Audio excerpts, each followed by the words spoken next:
If I were to put my finger on one of the key changes that has occurred in the past 20 years, as well as the radical decline in the standards of journalism, another key change that has occurred is that 20 years ago, the general public were by and large willing, without question, to accept an authoritative statement from a so-called expert.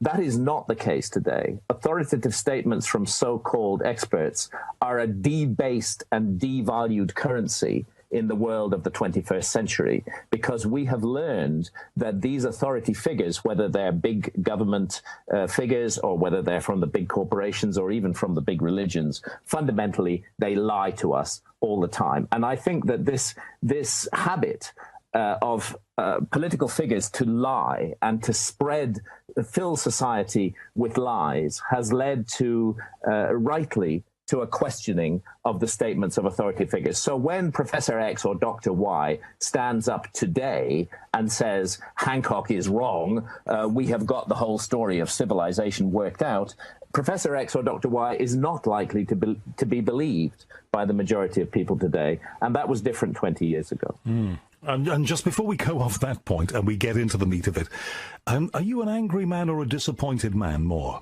I'm not angry and I'm not disappointed.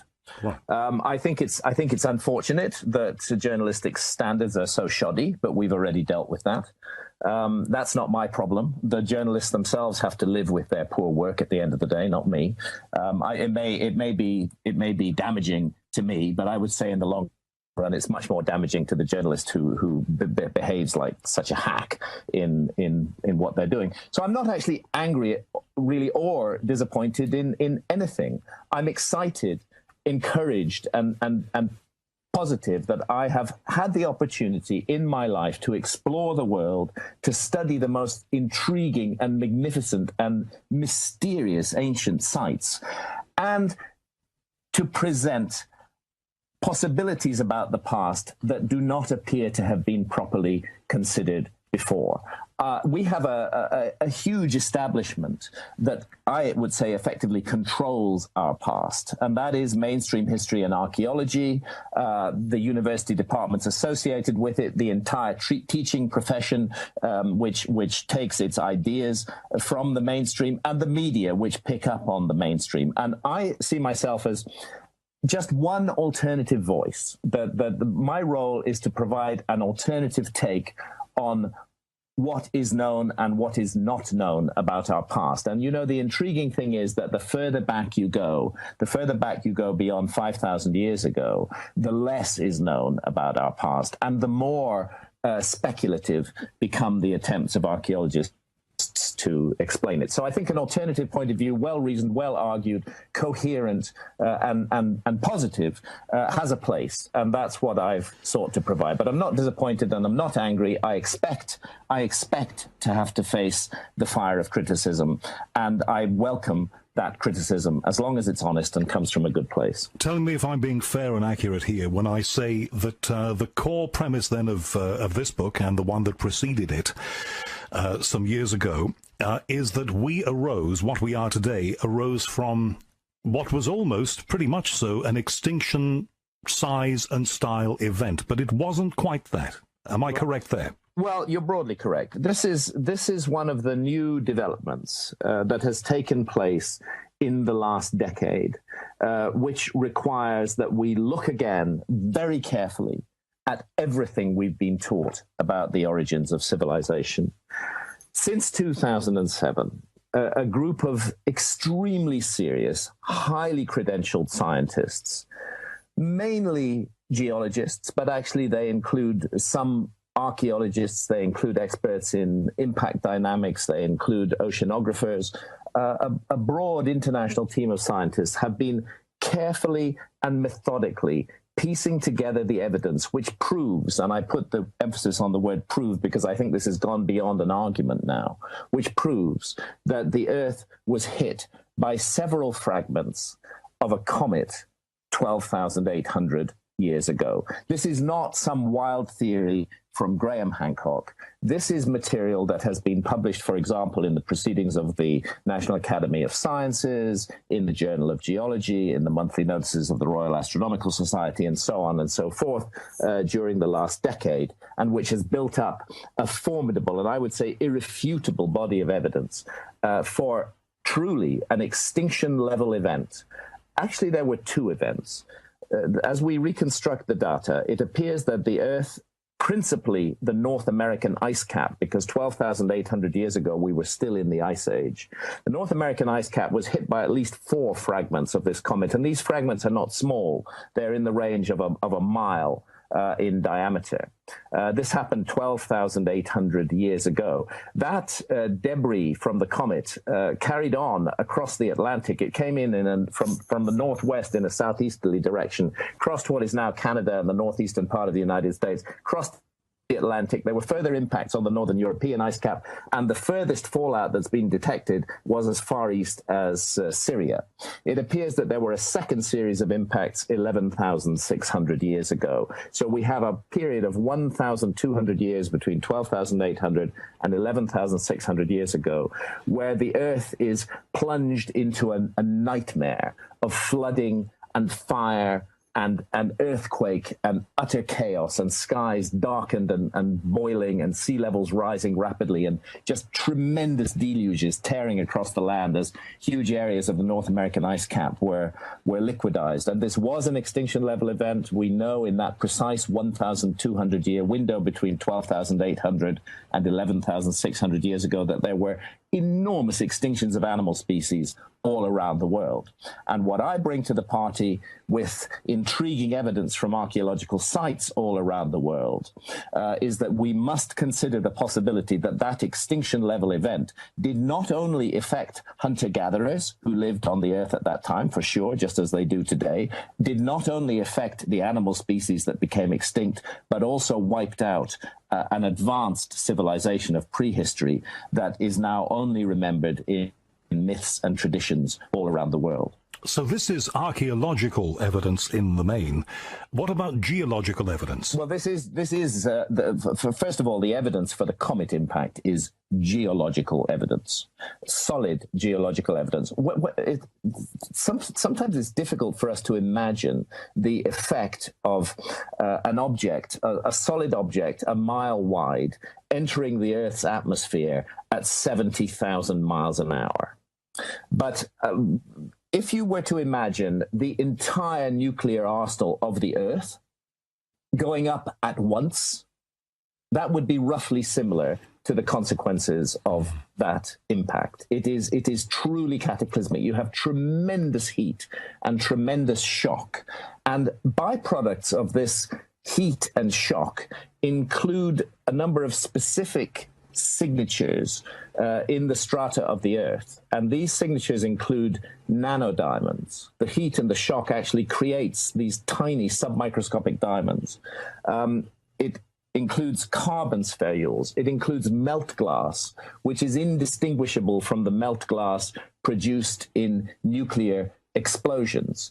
It includes evidence of temperatures in excess of 2,200 degrees centigrade distributed across a large part of the Earth's surface. 2,200 degrees centigrade, by the way, is the boiling point of quartz. These are the geological signatures of a massive cosmic impact, and those signatures occur in this period between 12,800 and 11,600 years ago. Now, initially, the evidence for the comet impact was questioned because it was difficult to find a crater. This was also the case with an earlier controversy, which concerned the extinction of the dinosaurs 65 million years ago. We now accept that the extinction of the dinosaurs was caused by a cosmic impact. But for a long time, that was disputed because Lewis and Walter Alvarez, the scientists behind the dinosaur extinction work, couldn't produce a crater. Eventually, the crater was found in the Gulf of Mexico, deeply buried and partially under the waters of the Gulf Gulf of Mexico.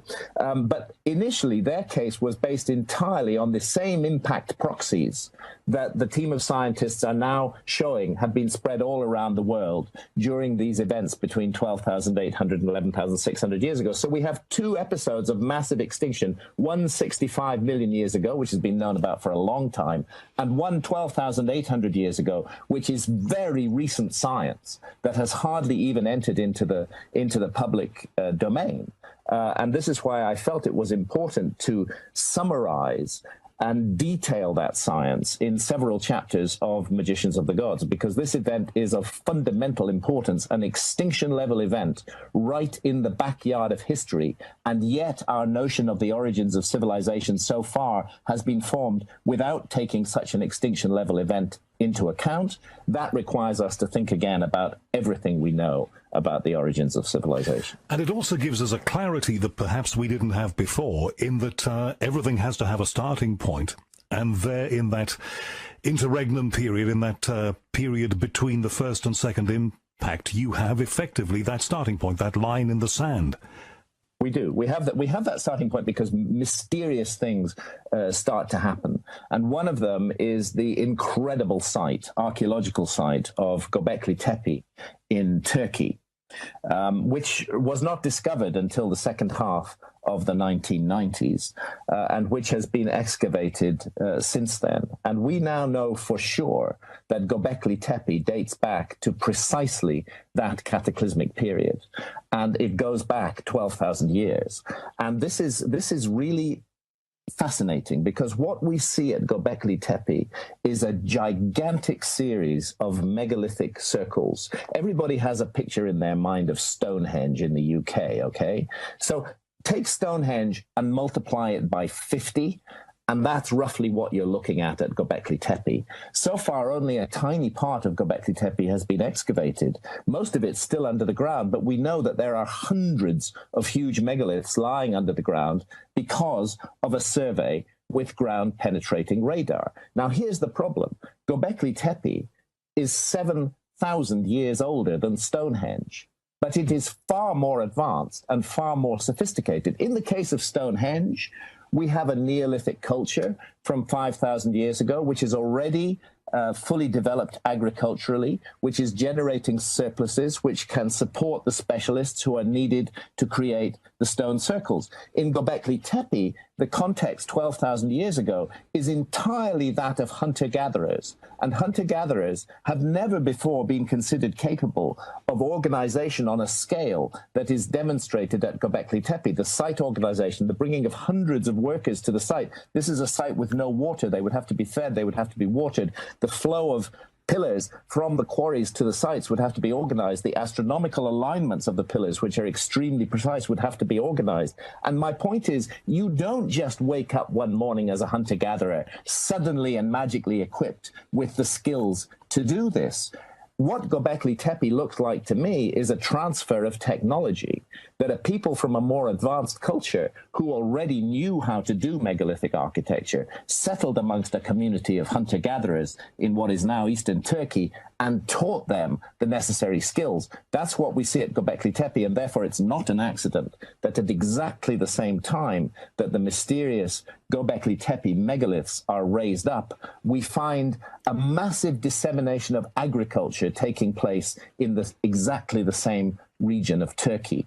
So another transfer of technology is suggested there, that incomers who already knew agriculture and who already knew how to make megalithic architecture brought the skills with them, established Gobekli Tepe as a center of innovation, and effectively attempted to restart their lost former world, but they did not succeed. So you're talking about a kind of capsule civilization who realized that, of course, they'd been through a terrible thing and had to pass on what they knew and what they had learned to sustain themselves and to sustain the planet. And they gifted what they knew to these people who had less ability. Well, it may have been a survival issue. You know, if the world were hit today by several fragments of a giant comet, as happened 12,800 years ago, I'm not at all sure that our highly complex technological civilization would survive.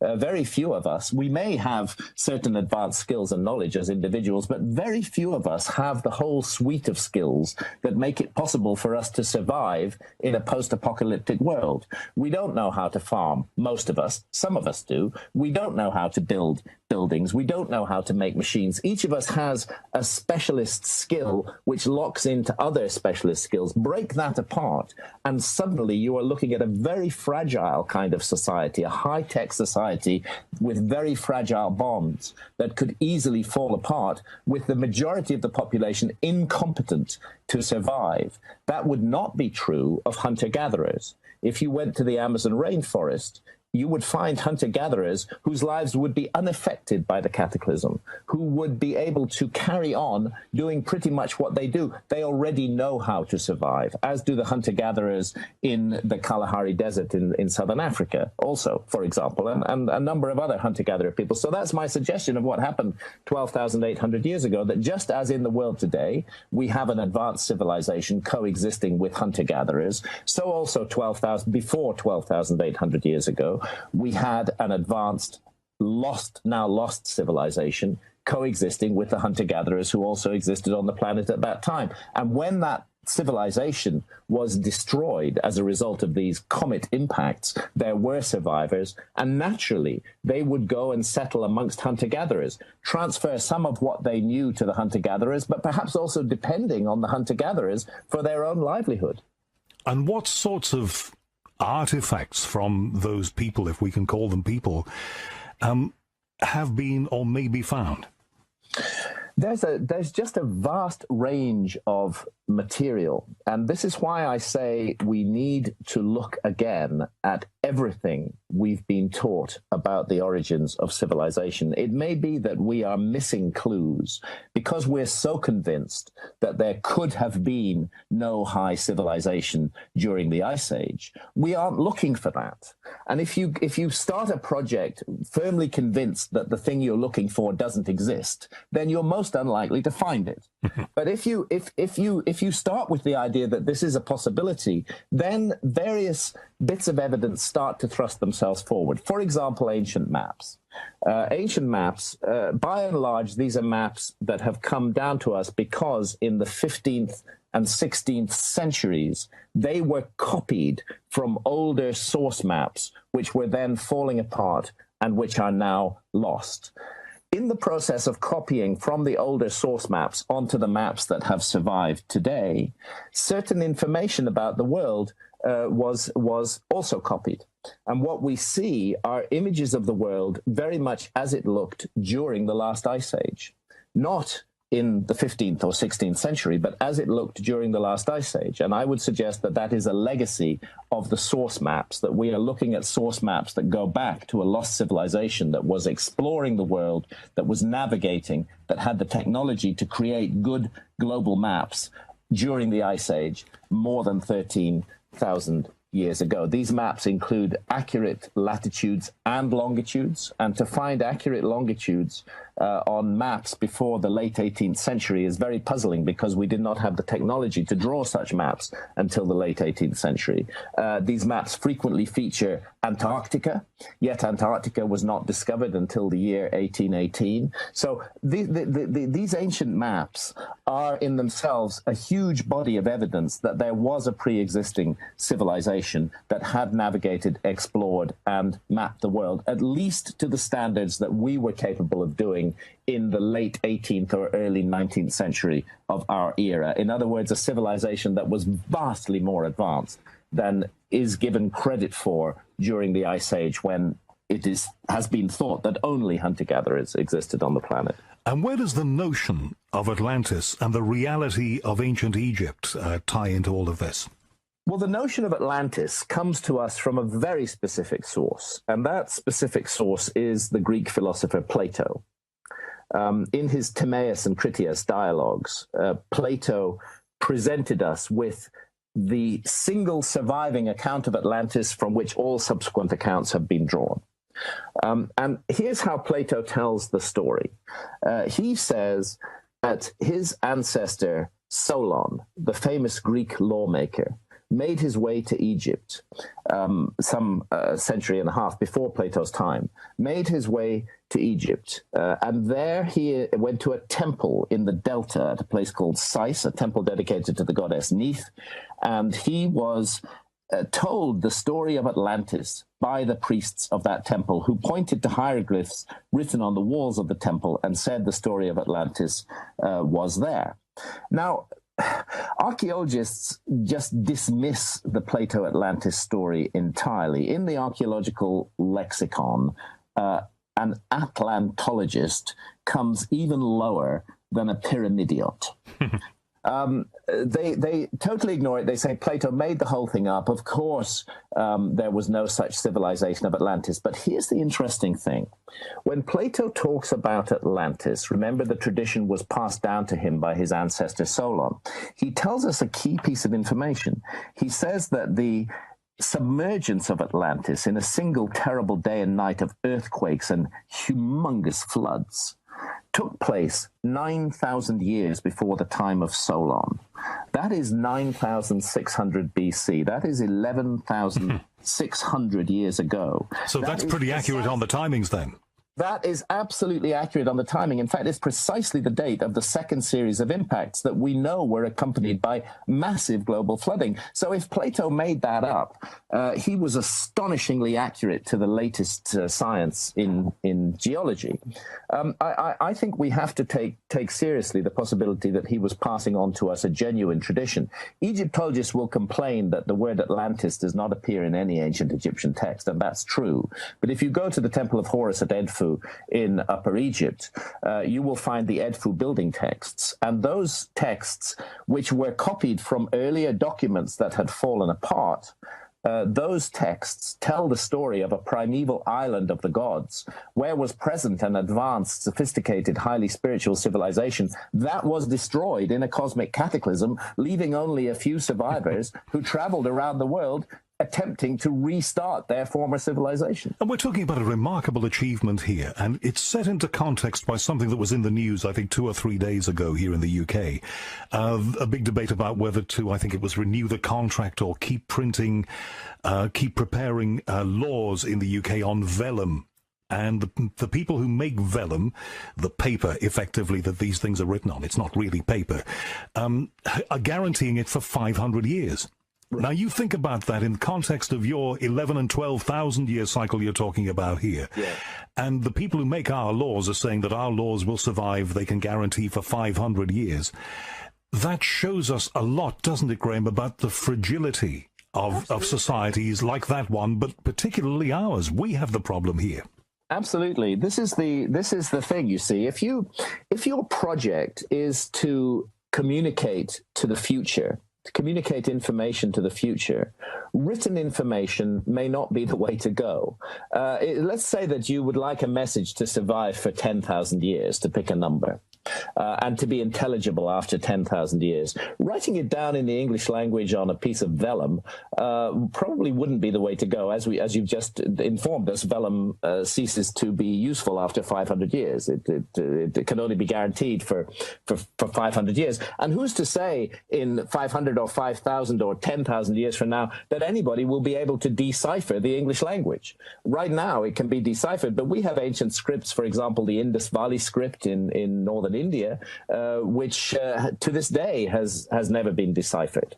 So a script is not a great way to communicate a message. What you want is a universal language which can be decoded by any moderately sophisticated culture at any time in the future. And that's why I'm very interested in the use of extremely large monuments like the pyramids and the Sphinx, combined with astronomical alignments, to draw our attention again and again precisely to this period between 12,800 and 11,600 years ago. It happens at Giza in Egypt. The pyramids and the Sphinx are a map of the sky at dawn on the spring equinox. years ago, down roughly to 11,500 years ago. We have a pillar at Gobekli Tepe, which actually contains a picture of the winter solstice sky, but weirdly, in our epoch, with the sun sitting between the constellations of Sagittarius and Scorpio, astride the dark rift in the Milky Way. It appears to me that a substantial effort has been made by these mysterious predecessors of ours to communicate with us. I actually think Gobekli Tepe was deliberately buried as a time capsule. I think the intention was that it was not to be found for a very long time. And it's really spooky and strange that it has been found in precisely the epoch that is signaled by Pillar 43 in Enclosure D at Gobekli Tepe. This tells us one very important thing, doesn't it? That these people, this civilization, were more savvy and more intelligent than we are today, because they were able to work out that in order to continue themselves, in order to pass on the knowledge, the way that you had to do that was not the ways that we would do that. And that is a problem for us, isn't it? They understood they needed to find a universal language. Actually, to give you a crass example of this, a crass modern example, the Hoover Dam in the United States incorporates an enormous star map into its architecture. That star map freezes the skies over the Hoover Dam at the moment of the completion of the Hoover Dam. And it was put there deliberately with the intention that in 10,000 years from now, people would be able to work out when the Hoover Dam was made.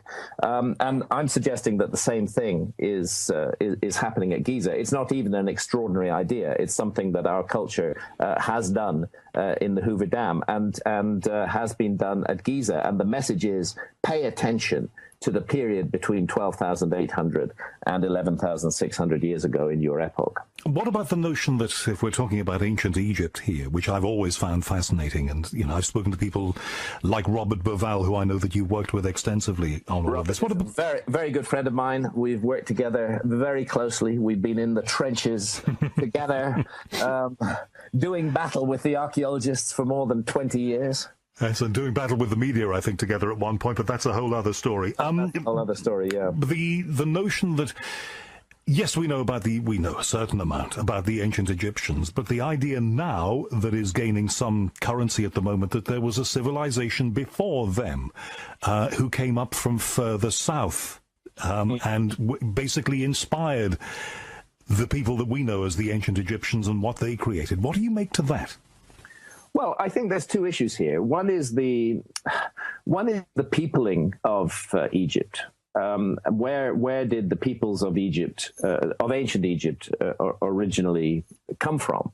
Their language belongs to the Hamitic language family. It's closely related to languages like Afar, Somali, Oromo in the Horn of Africa. There undoubtedly are deep African origins to ancient Egyptian civilization. But the notion enshrined in the ancient Egyptian texts of a period that they call Zep Tepi, the first time, which can, using astronomy, can be very precisely dated back to the epoch just beyond 12,000 years ago. In other words, exactly the epoch that we're focusing on here. That contains so many references to arrivals by sea, to seagoing peoples, to navigation, that I think the story is more complicated. There's a huge African element in the origins of Egyptian civilization, but I think that there's something else as well. And again, if you go back to the Edfu building texts, it appears that Egypt was selected as the first place in which the attempt would be made to rebuild or reincarnate or restore the former world of the gods. Another point worth bearing in mind, Howard, in the construction of these gigantic monuments that incorporate astronomical messages that draw our attention to an epoch in the past, is that we are almost certainly dealing with people who believed in reincarnation. And this may sound very mystical and woo-woo, but I make no comment on whether reincarnation happens or not. But let's say that for sure, we're dealing with people who believed that it happened. If you believe that reincarnation happens, then you believe that you drink the waters of forgetfulness before you're born into this life, into this physical incarnation. The deal with reincarnation is that you don't remember your previous incarnations. And I sometimes wonder if these monuments were created as a kind of mnemonic device to wake up reincarnated initiates at some later time in the future, to trigger a memory, to start a process of inquiry and of self-initiation.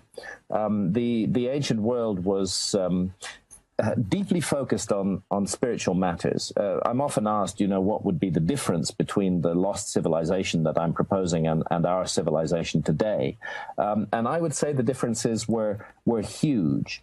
Yes, this lost civilization did have technological abilities, the manipulation of gigantic blocks of stone, the creation of those maps, the careful and precise observations of the heavens. All of these are science, but fundamentally, this was a civilization that focused on the spiritual essence of humanity and on creating conditions in which that can be developed and magnified. And we see this again in the Atlantis story. Plato tells us that Atlantis, for a very long time, was a great and good civilization, very, very, very generous, sharing, devoted to the spirit.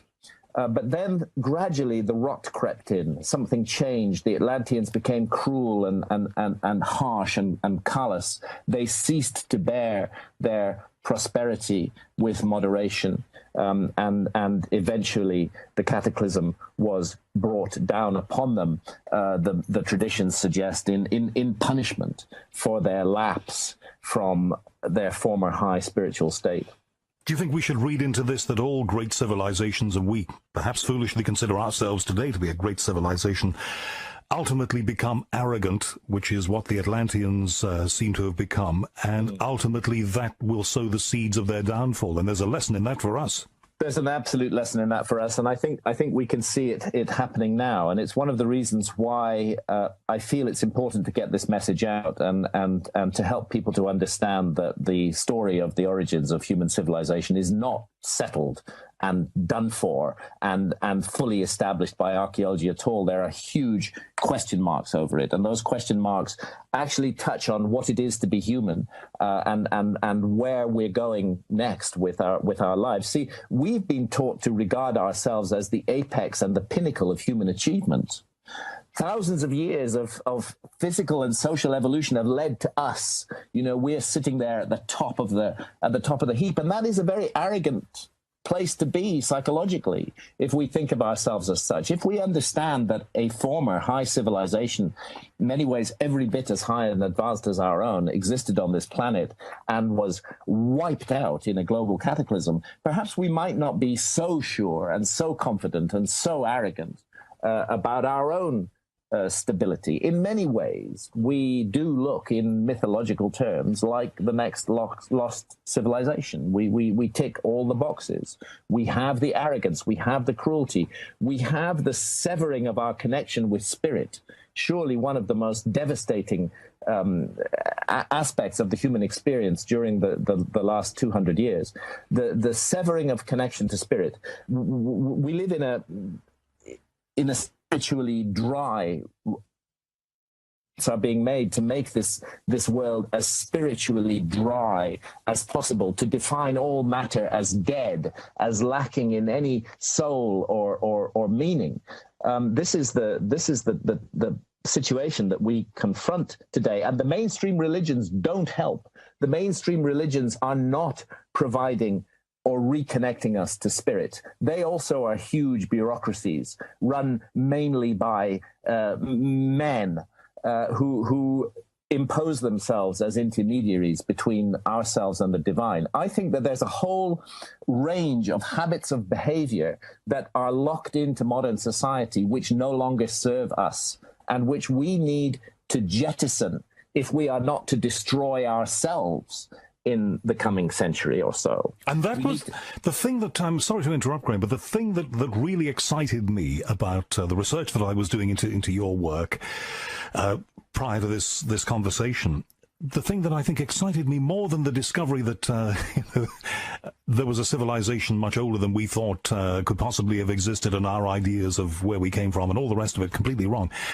What excites me more than anything else is what flows from your work and what you are saying underneath all of this, and that is that we have a lot of learning to do, and that we need to learn ways to predict things that may happen to us, that may destroy us, but we also need to find ways of, like the Hoover Dam you were talking about, of forwarding the knowledge that we have, because in this electronic digital society where everything is chuck away and nobody cares about anything, any possibility of that seems to be going rapidly out of the window. But more important than any of that, and it's a very simple thing, is love.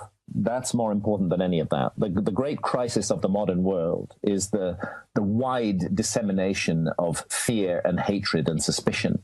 And that is being manipulated and exploited by big corporations and big governments and the big religions to divide us from one another.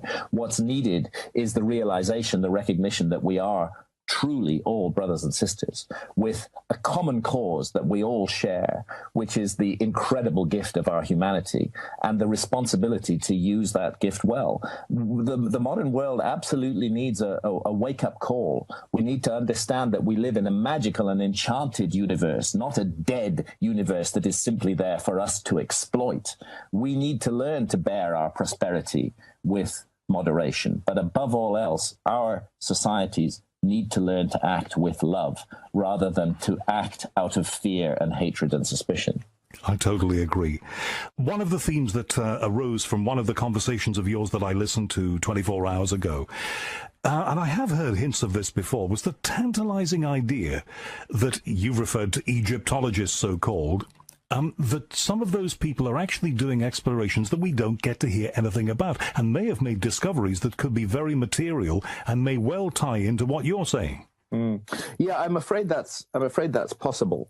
And in fact, it's part of the consistent track record of archaeology. Secret excavations do go on to serve particular interests. The public is not told everything about what is happening in the realm of archaeology. And I think that's particularly evident on the Giza Plateau in Egypt. Surely one of the greatest archaeological prizes in the world.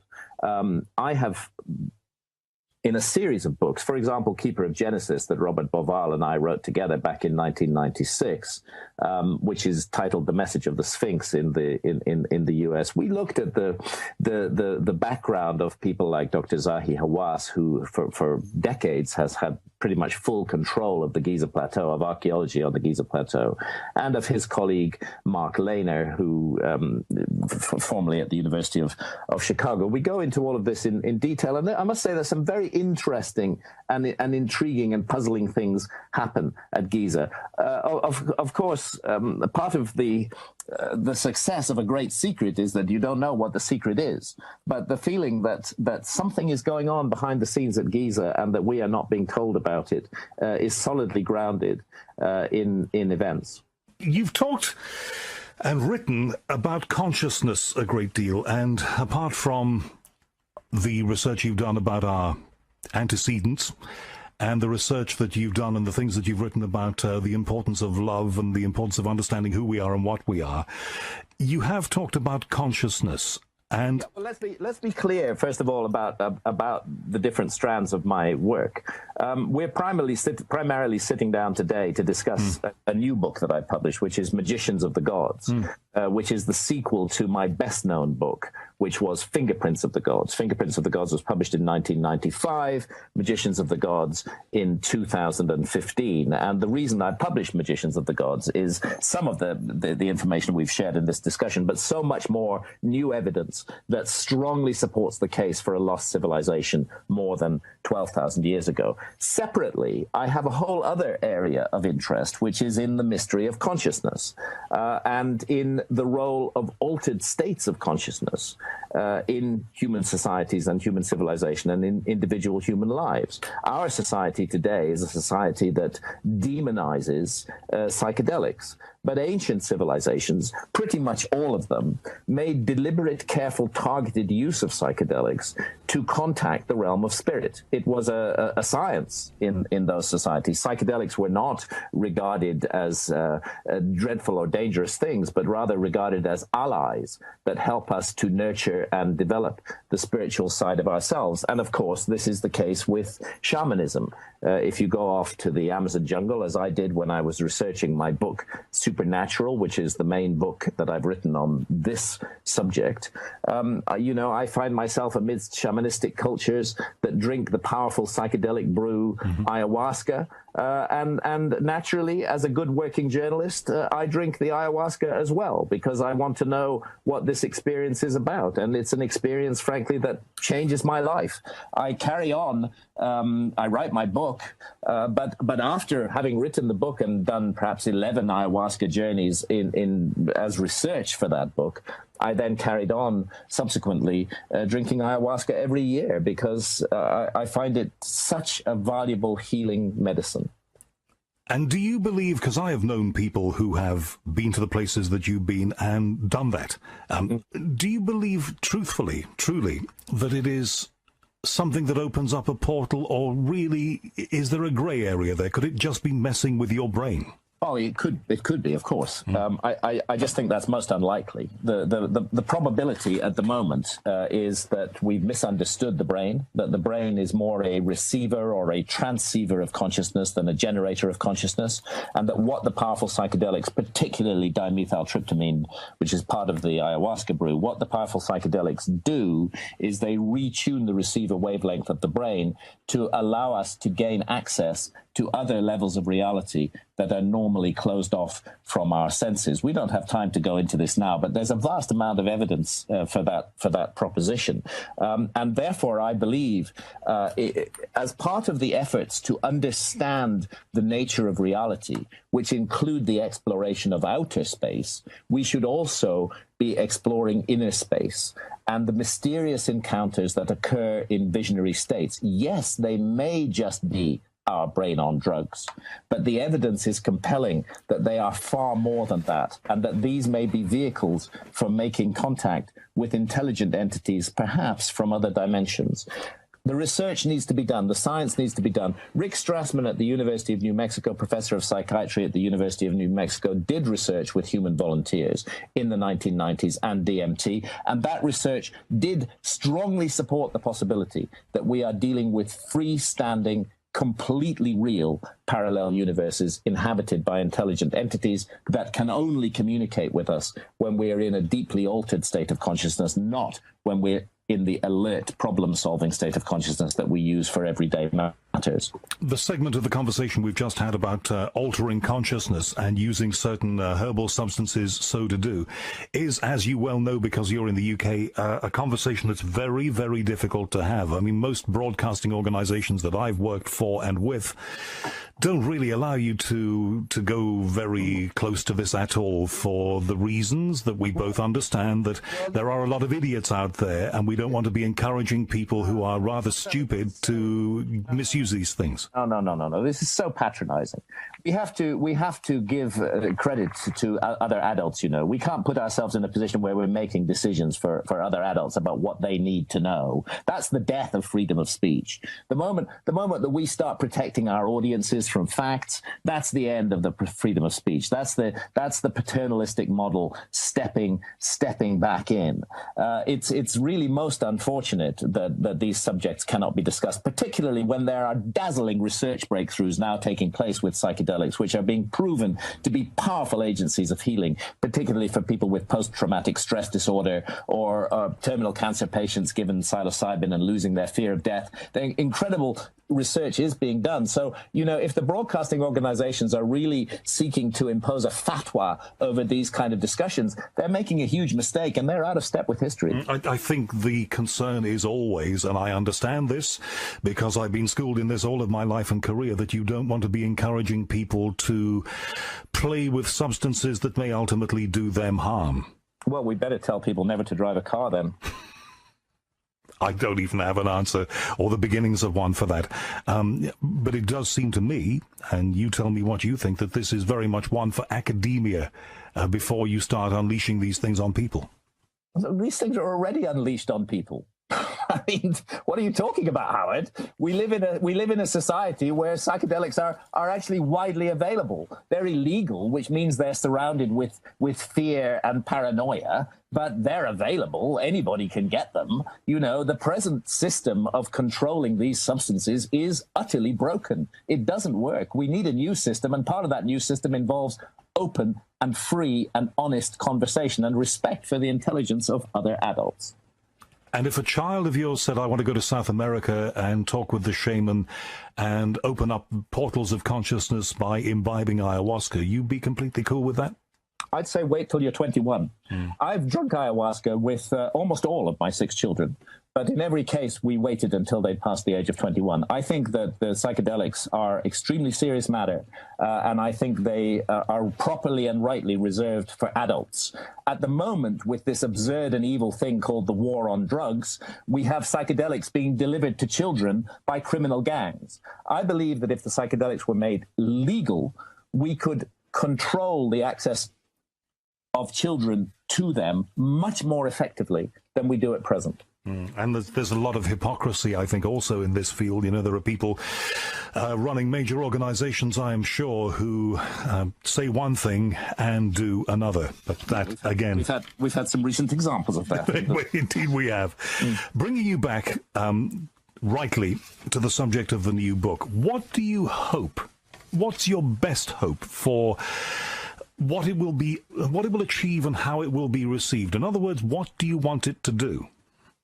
What I'd like the book to do is to reopen the debate over the origins of civilization, to have presented enough evidence, solidly enough, seriously supported, as I have attempted to do in this book, to make it impossible to ignore this, that there's something wrong with the story we're telling ourselves about the origins of civilization. Something is missing. We are a species with amnesia, and I'm hoping that the book will help to waken people up and lead to more serious inquiry into this possibility. Because as I've said, if you start out examining a possibility with the conviction that that possibility cannot exist, then you won't find anything. You have to have some openness of spirit in order to make inquiries into these forbidden areas. Do you feel a weight of responsibility on your shoulders? You know, some people are saying these things, but they don't have the profile and the credibility that you have.